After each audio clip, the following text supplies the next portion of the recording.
мой ужин. Салатик я его сделаю из того, что было в холодильнике. Яйца, крабовые палочки, маринованный лук.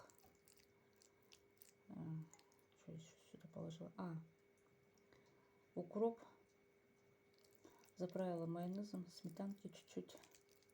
Добавила перец, паприку сладкую, соль маленько. Вот такой у меня салатик получился.